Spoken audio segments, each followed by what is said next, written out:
They thought they had buried me. The overseer's shovel pressed the dirt down hard, covering my body under a shallow mound of Mississippi clay. The sun was setting over Plantation, the sky bleeding orange into black swamp water. My chest hardly moved, my breath shallow as a whisper, but I was alive. Alive and waiting. This was Mississippi, 1840, a place where the earth itself seemed to groan beneath chains, where the cotton grew tall on fields watered with blood.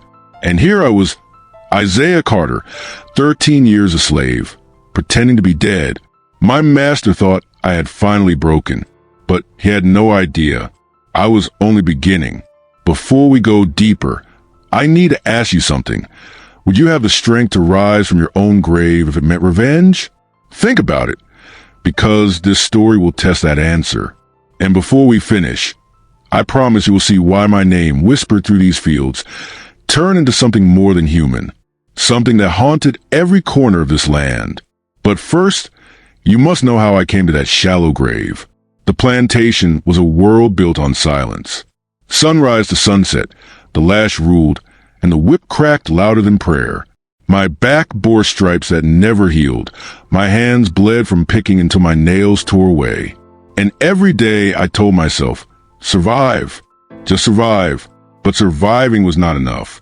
Not when he took everything. Before we continue, the video, leave a comment telling us where you're from and what time it is there, and don't forget to subscribe to the channel. My master was Samuel Grayson.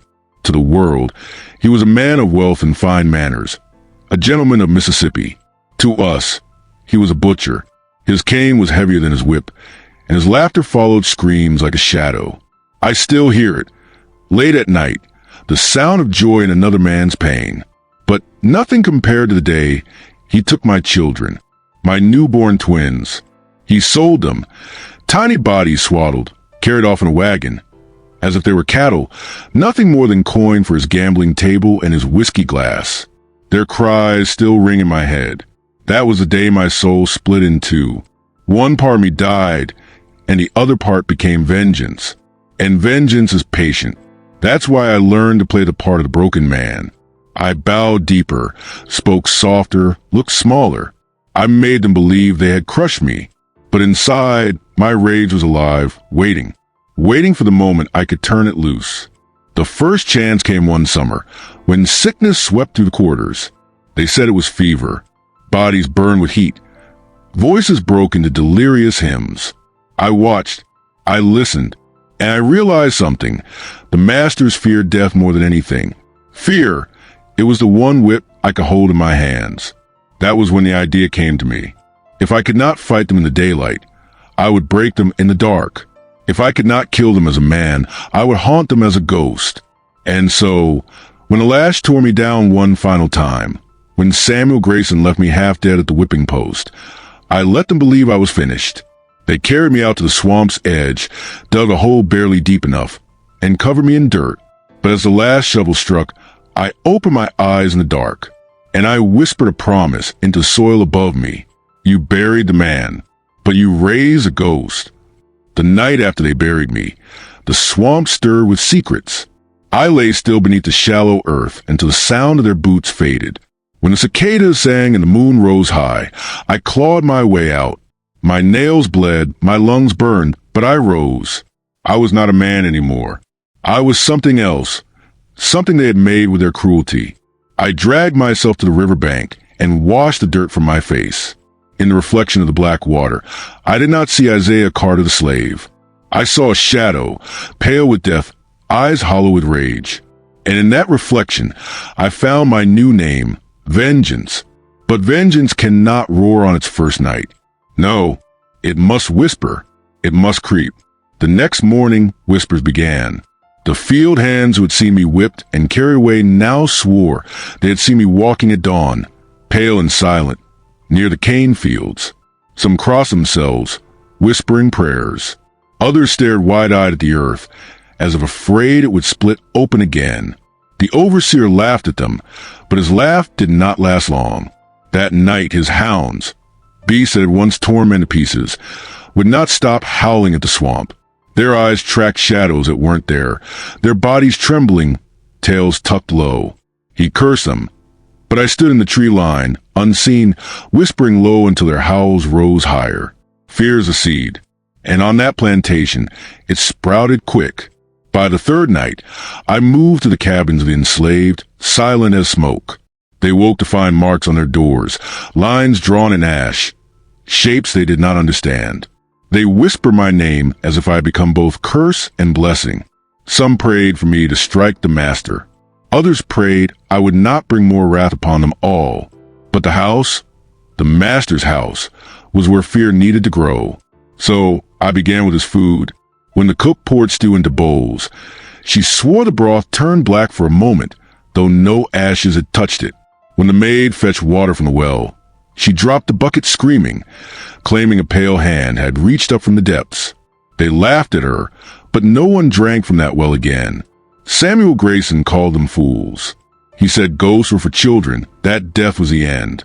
But even his voice cracked when the rocking chair on the porch began to move on its own, slow, steady, creaking like a mother lulling her child. And there was no wind. That was the first time he looked over his shoulder. And that was enough for me. I did not strike quickly. Revenge is not a single blow. It is a slow tightening of chains. I wanted him to feel what I felt, the dread of knowing something precious could be ripped away at any moment, the agony of waiting for pain, the silence before the storm. Each night, I crept closer to the big house. Sometimes I left nothing but muddy footprints across the polished floorboards, leading from the door to his chamber. Sometimes I whispered his name at his window, soft enough to wake him but too faint to be caught. He began to drink more heavily, clutching his pistol by the bed. His laughter at supper grew shorter, sharper, as if he was trying to drown out sounds no one else heard. And the others saw it. They saw the master, who had once walked tall and proud, begin to shrink beneath his own roof. His hands shook when he raised his cane. His eyes darted at every shadow. That was when I knew the haunting had begun. But I was not done, not even close. Because a ghost is not feared for walking quietly. A ghost is feared for what comes next. By the third week, fear no longer lived only in the fields. It had climbed the steps of the big house and settled in the halls of Samuel Grayson's estate. The man who once boasted that his bloodline was unshakable now barely slept without a pistol under his pillow. Servants whispered that his dreams were haunted. Some nights, they heard him shout my name. "Isaiah," he'd cry, his voice trembling, calling into the dark as though he believed I stood in the corner of his room. And he was right. I did. He told the overseers that I was dead. He had seen me buried. But even he could not explain the muddy handprint on his chamber door, or the candle that burned blue by his bedside, though no draft touched it. The fear began to show in his face. His cheeks grew hollow, his eyes bloodshot, his hair streaked with gray faster than time could have managed. He lashed out at everyone, slaves, overseers, even his own kin.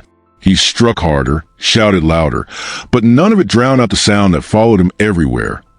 The creak of a whip dragging across the floor, though no hand held it. By now, even the enslaved had stopped fearing him the way they once did. They saw something we had never seen before, a master who trembled. At night, when they gathered in hushed voices, they spoke of me not as Isaiah Carter, but as a spirit returned to even the scales. The ghost of vengeance, they called me. Some prayed I would finish the work. Others feared I would drag them all into my storm. And the storm was only beginning. I started small, striking at his peace. When he sat to eat, he found the meat crawling with flies, though no one else saw them. When he drank his wine, it tasted of iron like blood. His hands shook, the goblet slipping from his grasp, red liquid staining his shirt like a wound. He shouted at the servants, accused them of poisoning him. But deep down, he knew the truth. It was me. His dogs, once loyal beasts, now refused to cross the threshold of his chamber. They barked and snarled at shadows, their eyes following shapes invisible to others. One night, when he tried to drag one inside, the animal turned on him, snapping at his hand, breaking skin. That was the night he stopped sleeping in the dark. He filled his room with candles, dozens of them, but the light did not save him. At midnight, every flame snuffed out at once, leaving him in silence. And in that silence, he heard my breath, slow, Steady.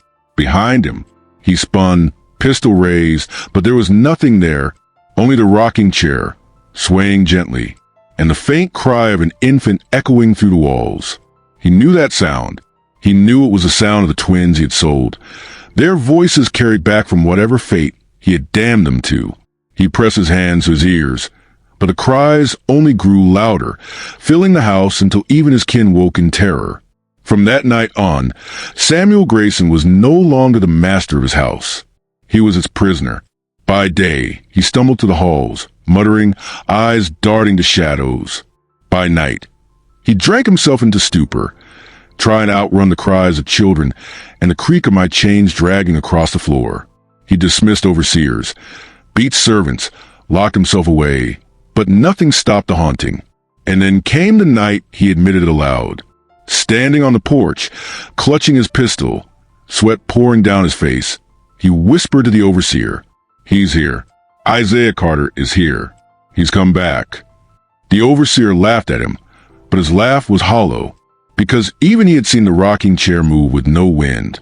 Even he had heard the sound of footsteps on the empty staircase. And word spread quickly. Across fields, cabins, and townships, the story carried. The master was losing his mind. The slave he had buried was walking again. That was when fear turned to power. Not just for me, but for everyone who had ever bent beneath his lash. Because when a master is haunted, the whole system begins to shake. And I was not finished shaking it. By the 4th month, Samuel Grayson was no longer a man of flesh and bone.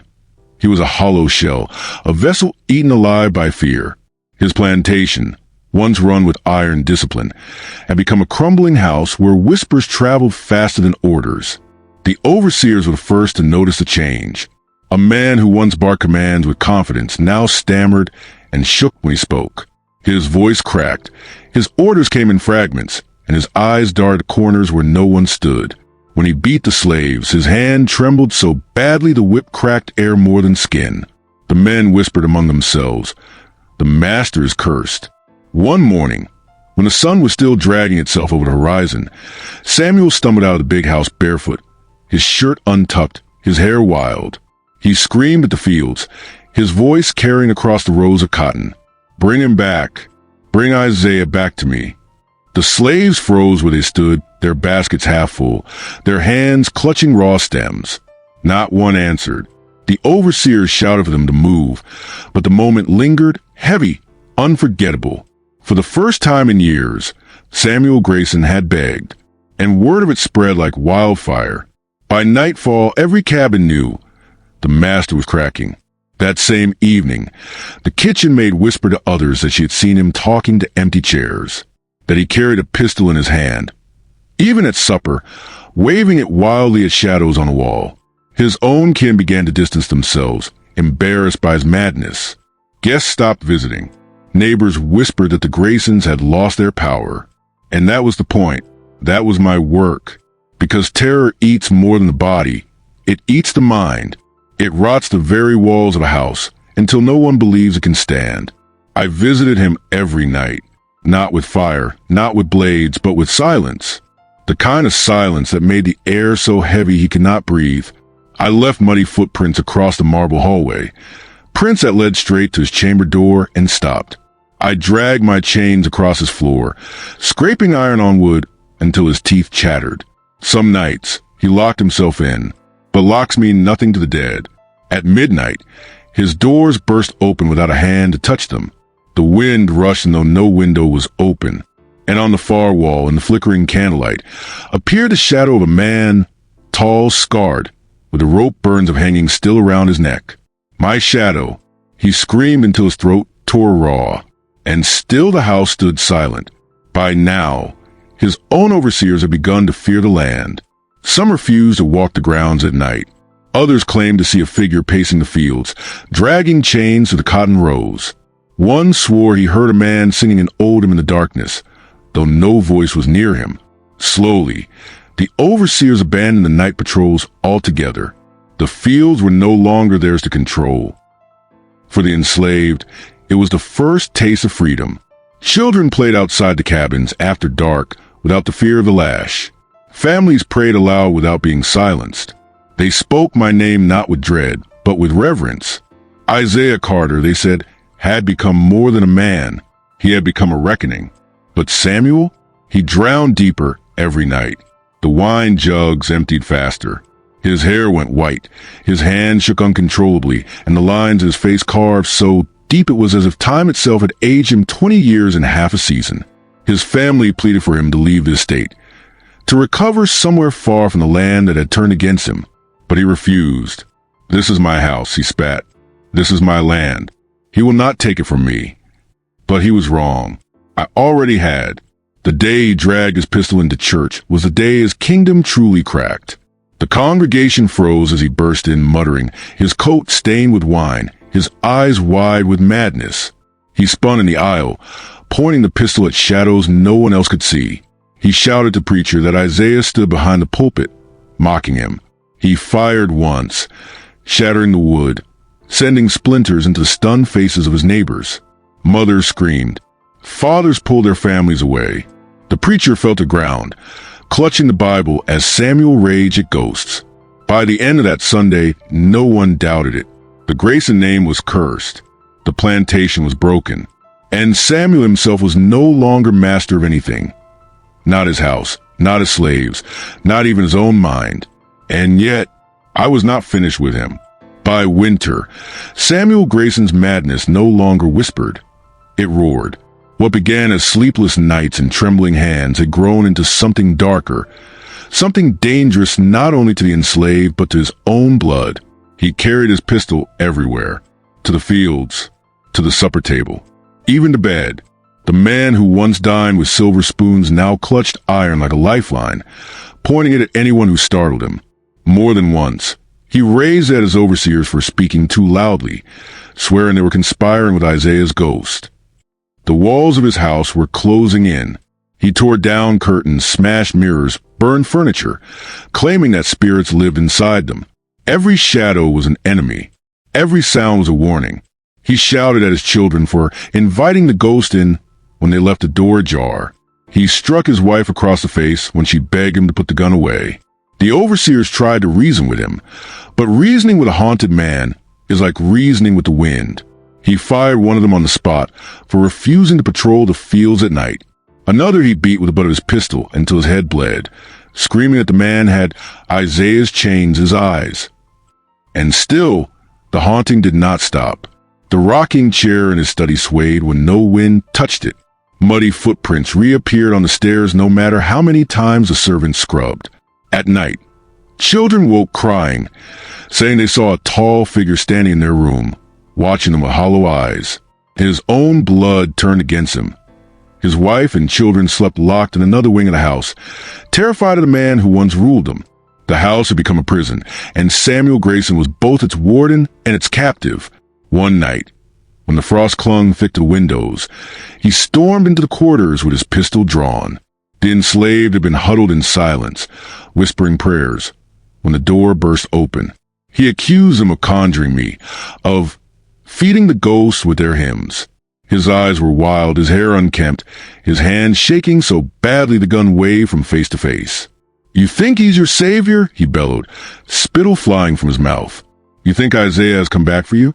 No, he's come for me, and I'll burn this place to the ground before I let him take it." The children screamed. Mothers clutched them tight. Some dropped to their knees, begging, but the pistol never fired. Instead, Samuel stumbled backward, his breath ragged, as if choking on air, his face twisted in horror, not at them, but at something standing behind them. Because I was there, he saw me clear as day, chains dragging at my feet, eyes fixed on his trembling body. He screamed, pulled the trigger. Click. Empty. The pistol fell from his hand, and he fled into the night, shouting my name until his voice vanished into the trees. From that night on, even his own overseers abandoned him. Men who had once carried out his orders now refused to set foot on his estate. They muttered about curses, about the devil walking the land. Some said they saw me pacing the fields at dusk. Others swore they heard singing on the wind. Whether they believed I was flesh or spirit no longer mattered. What mattered was this: Samuel Grayson was alone. His family left soon after. His wife packed what little dignity she had left, taking the children to her father's home in Natchez.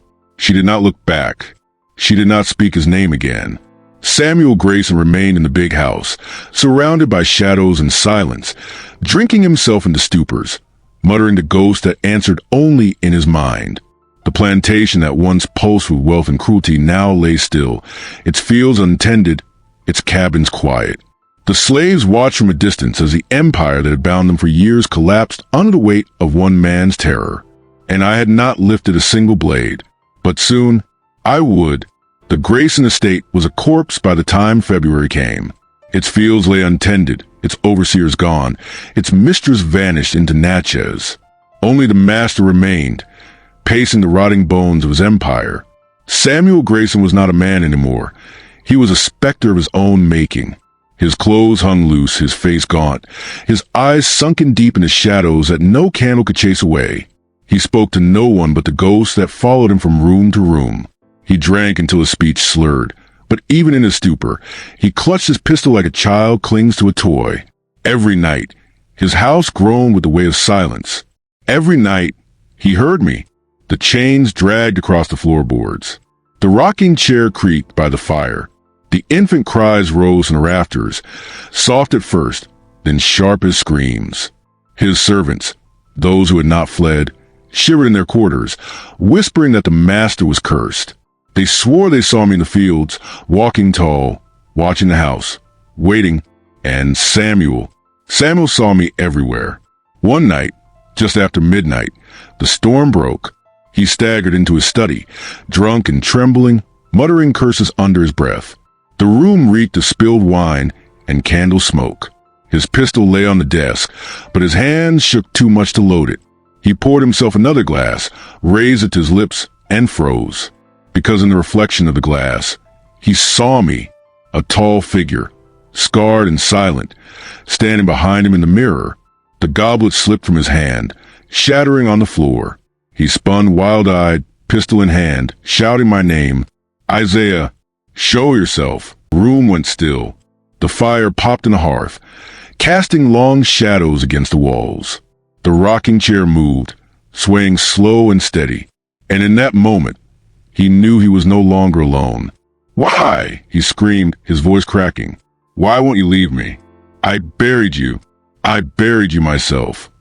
The answer came not in words, but in sound, the slow, deliberate drag of chains across the wooden floor.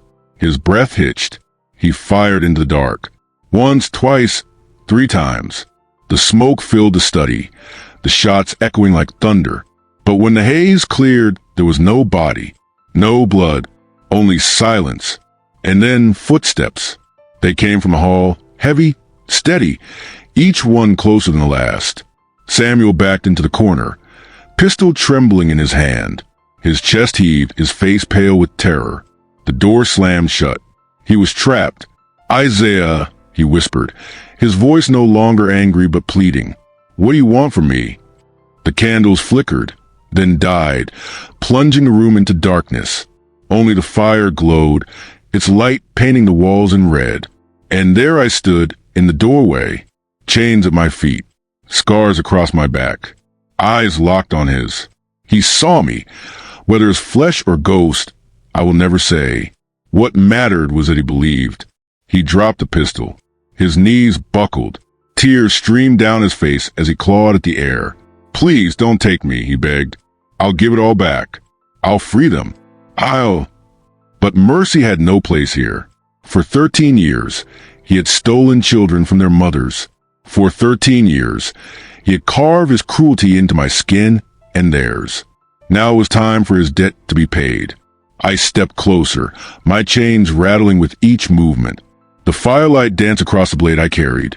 No pistol, no whip, just steel as old and steady as vengeance itself. He screamed then, not the roar of a master, but the shriek of a man stripped bare. He stumbled backward, tripped over the fallen goblet, and fell hard against the desk. His trembling hand reached for the Bible that lay open, but even as God had gone silent. The last thing he saw was my shadow rising over him. And then the big house shook with the sound of retribution. By dawn, The big house stood in silence. Smoke clung to its rafters. The smell of wine, blood, and fire lingered like a shadow that would never wash away. Samuel Grayson was gone. Whether by blade, by ghost, or by madness, no one could say with certainty. All they knew was that the master of the plantation had faced something no man could survive. The enslaved were the first to sense it. They crept from their cabins at sunrise, moving slowly, cautious of a trap. For years, they had been conditioned to expect pain, not freedom. But the air was different that morning. The birds were louder. The dogs were quiet. The fields lay untouched, but the overseer's whip did not crack across the rows. And then one brave soul, an old woman named Ruth, dared to push open the heavy oak door of the big house. It groaned on its hinges, echoing through the empty halls. Inside, she found Samuel's pistol, still warm from the night before. The Bible lay open on the floor, its pages soaked in spilled wine. The rocking chair swayed gently, though no breeze touched it. And in the corner of the study where the fire had burned low, dark stains marked the wooden boards. But there was no body, no master, no Samuel, only silence.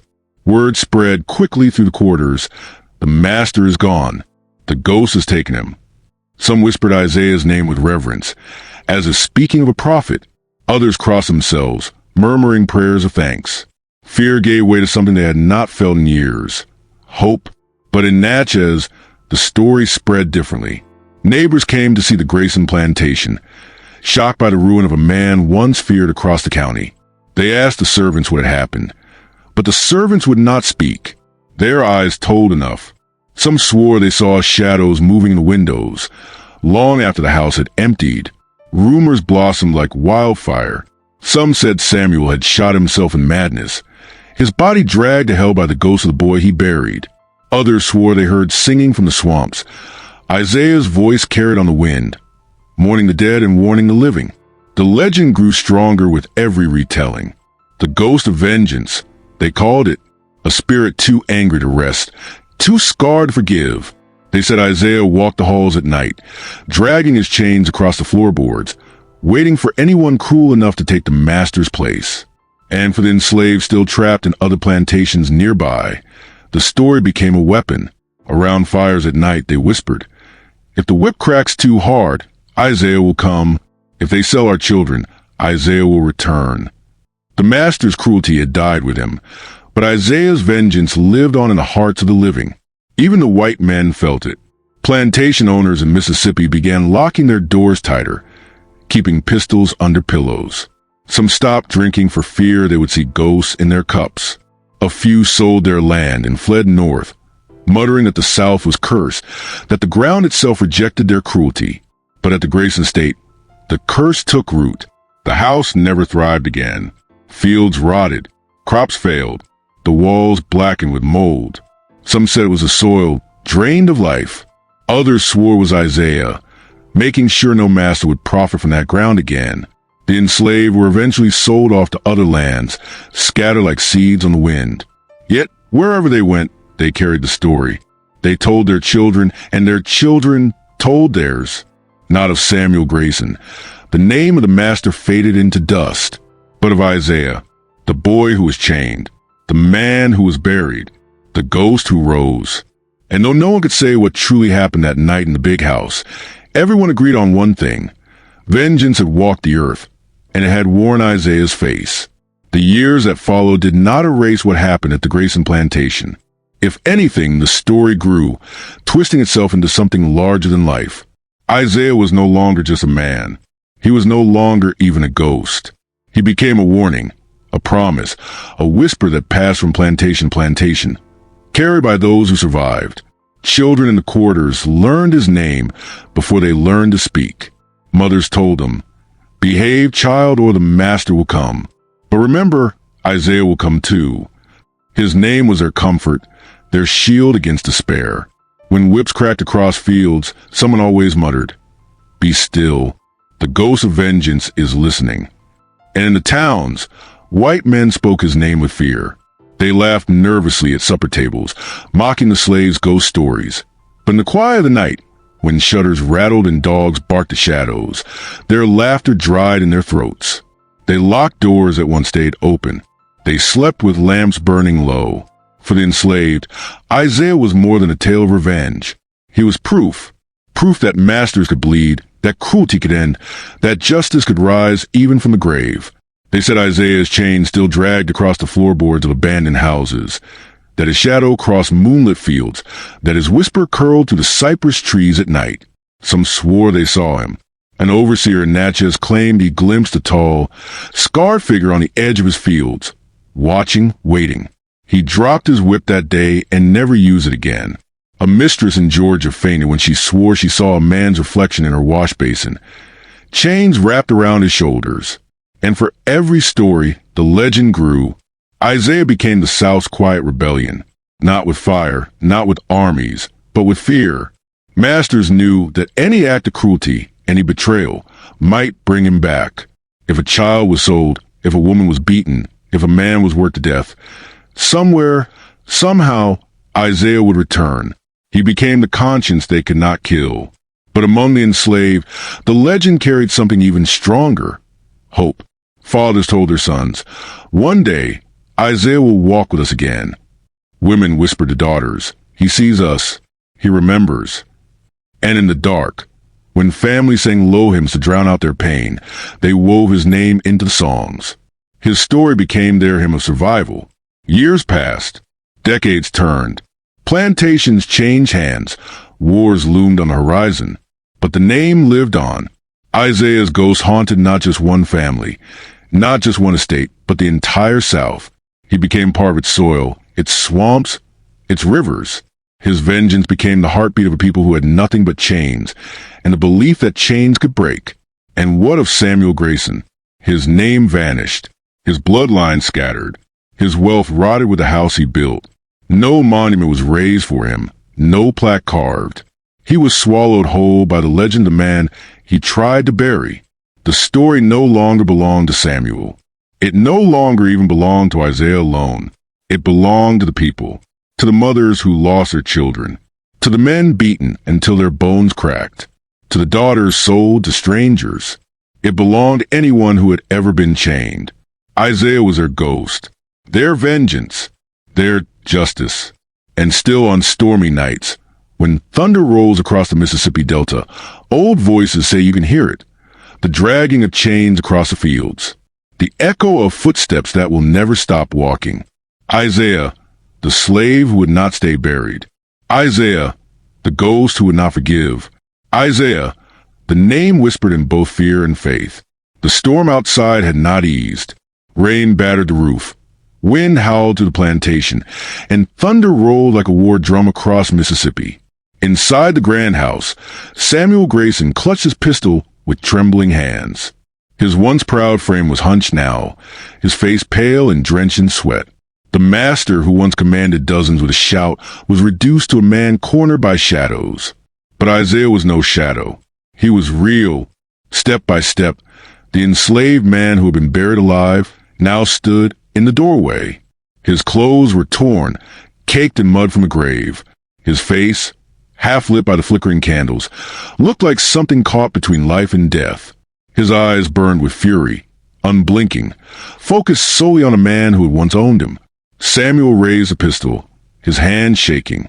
"Stay back," he whispered, his voice cracking under fear. But his words were weak, lost under the roar of the storm. Isaiah didn't speak. He didn't need to. Every step he took forward was a sentence. Every breath he drew was a judgment. He was not just a man. He was every lash, every chain, every cry that had ever echoed across that plantation. He was vengeance walking. Samuel fired. The sound cracked through the hall. The bullet struck Isaiah in the shoulder, but Isaiah did not fall. He kept walking, slower now, but relentless. Blood mixed with rain that dripped from his hair, but his eyes never left Samuel. "God, forgive me," Samuel muttered, fumbling with the pistol, trying to reload with trembling hands. But his hands were slick with sweat. The bullet slipped, clattering to the wooden floor. Isaiah stopped just a few feet away. For the first time, he spoke. His voice was deep, raw, like it rose from the grave itself. You buried me once. Now it's your turn." Samuel dropped the pistol. His knees buckled, and he fell backward against the wall. Fear poured out of him, more than blood ever had from his slaves. He begged, his words stumbling, desperate. "Isaiah, please, mercy." But mercy was a gift Samuel had never given, and Isaiah had none left to spare. With one swift motion, Isaiah grabbed Samuel by the collar and dragged him from the grand hall. The master who had once owned others was now hauled like a rag doll across the floor. Out into the storm they went, across the soaked ground, until Isaiah reached the edge of the very grave where he himself had been buried alive. The earth was soft, mud swallowing boots, rain turning it into a pit of death.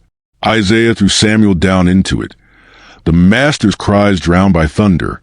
Samuel clawed at the mud, screaming, begging, tried to climb out. But Isaiah stood over him, towering, silent, unyielding. "You put me in the ground," Isaiah said, his voice steady. "Now the ground takes you." With that, he shoveled mud with his bare hands, throwing it down upon the man who had once laughed while chains rattled. Samuel screamed until the mud covered his mouth. He thrashed until his arms grew weak. He clawed until his hands found nothing but soil. And then there was silence. The storm began to ease. The wind slowed, the rain softened. It was as if the heavens themselves acknowledged the end of Samuel Grayson. Isaiah stood over the grave, chest heaving, his shoulder bleeding, but his eyes unbroken. He had taken back what was stolen, his dignity, his power, his justice. By dawn, the story had already begun to spread. Overseers whispered it as they abandoned their posts. Enslaved men and women told in hushed voices by firelight. And across the South, the legend grew. Isaiah Carter, the man who rose from the grave to bury his master. He was no longer just a slave, no longer just a man. He was a warning, and warnings never die. If Isaiah's story shook you, then remember this. His name was almost erased from history, but legends like his cannot die. Backhand index pointing right hit. Like, if you believe justice always finds its way. Backhand index pointing right share this story so others hear the truth buried in the shadows of the past. Backhand index pointing right, and don't forget to subscribe to the Slave's Vengeance for more dark, untold histories that the world tried to forget. Because these stories are more than history. They are warnings. And the next one will haunt you even deeper.